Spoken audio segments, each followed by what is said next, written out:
This time around, Double Dragon Gaiden Rise of the Dragons for the PlayStation 4, PlayStation 5, Xbox One, Xbox Series X and S, Nintendo Switch, and PC. As expected from a Double Dragon game, Gaiden is a reboot of the side-scrolling beat-em-up that we've come to know and to a certain extent love, depending on how old you are, from the 1980s and 1990s on the NES, SNES, and of course the arcade. And Gaiden doesn't try to mix things up a lot, but it does add to the not only gameplay that is usually associated with not only Double Dragon but also the genre in general, but also tries to mix things up in terms of how to get players to replay the game over and over again, because I will tell you from the onset, this is a relatively short game if you're just playing it one time over. But that's not what's meant to be done, because there are certain incentives to play the game multiple times beyond the fact that you have four playable characters initially, be it Jimmy and Billy Lee, the brothers that we've known for all these years as the Double Dragon brothers, the hard-hitting soldier Uncle Madden, and this new character Marion who actually utilizes a gun. And all of these characters have specific special abilities that are not only associated with hitting the button and the analog stick or the directional pad in a certain direction, but also the triggers if you're playing with a console controller. And depending on what direction you utilize or what button you utilize, they will have different special attacks that really differentiates them from each other, beyond the fact that every character has a base combo. And this is one of the things I didn't notice when I was playing it, is the fact that there is a pause between the combos. You can't just spam the same combo over and over again. If you're not careful, you will easily get hit because there is a break in everything that the protagonists do on the battlefield, be it jumping, be it, of course, utilizing those combos or their special attacks that may leave them open for a counterattack. Now, one of the more interesting aspects, either if you're playing with a friend offline, because there unfortunately is no online component thus far, as this is essentially a tag team affair, you're able to utilize your special bar in the middle of battle to switch characters. At the beginning of a playthrough, you're able to pick a primary character and a secondary character. And if you have a full special bar, when you're in the middle of a battle, when you're in the middle of a stage, you're able to switch that character out for the character that is the secondary character, or vice versa. Now, for the character that is switched out, they're able to actually restore some of their health depending on how much damage they took before they were switched out. And this allows for players to figure out what teammates allow for certain characters to fill in the gaps when it comes to their weaknesses. Do you have a brawler or a grappler as one of your characters? Well, maybe you want to have Marion as your secondary character or your primary character, because when it comes to long range attacks, you may need that character more than you need, say, a grappler. One thing that must be noted about the gameplay, though, is the health restorative items that only comes about with crowd control. Now, crowd control is the act of knocking out enemies, at least 3 or more at a time. So if you're able to knock out, say, 3 enemies, you're able to get a hot dog. 4 enemies, a hamburger. 5 or more, a turkey. And the turkey is the one that gives you the most health replenished. So it is imperative that you try to knock out as many enemies as possible, because if they gang up on you, they can hit you and juggle you and knock out a lot of health. And if you're not careful or don't have a health restorative item or don't have the special ready that you can switch out to your other character, it could mean game over for that character. And of course, if the other character has been knocked out, it's game over completely. Now, the story is a big part of what is one of the most interesting implementations in this game. New York has been hit by a nuclear attack. It's pretty much a barren wasteland now that is run by gangs. And it's up to the players to disperse of these gangs. Now, just like Mega Man and certain other games of the genre, you're able to take on specific gangs whatever you want to.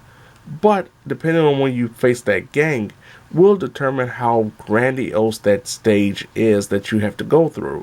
So, for example, the first stage you take on the killers, and you will find that you only have to go through one stage before you go and fight the boss. But the next stage is 2 stages, and it increases until you get to the final gang, where you have a 4-stage section. and depending on your difficulty settings, which is something I will definitely talk about in a few minutes, that by the end of the game you will be put to the test like never before, because not only are the stages more unpredictable, but you will have a plethora of enemies from across every gang coming after you. So this of course adds incentive to the player to play through the game at least 4 different times so you can see what each gang provides at a specific level, especially the highest level. Now going back to what I said about the difficulty, before you begin story mode you're given the chance to adjust the difficulty settings in various forms, that you have several difficulty options that are rooted in both cash and tokens. Now cash is what you get as you play throughout the game, be it beating up enemies or knocking over, say, barrels or tires, that allows for you to spend this cash to upgrade each character as you progress throughout a playthrough. So for example, at the end of a stage, you may have the opportunity to upgrade the attack power of a combo, or the basic combo, or you may make it cost less to utilize special attacks.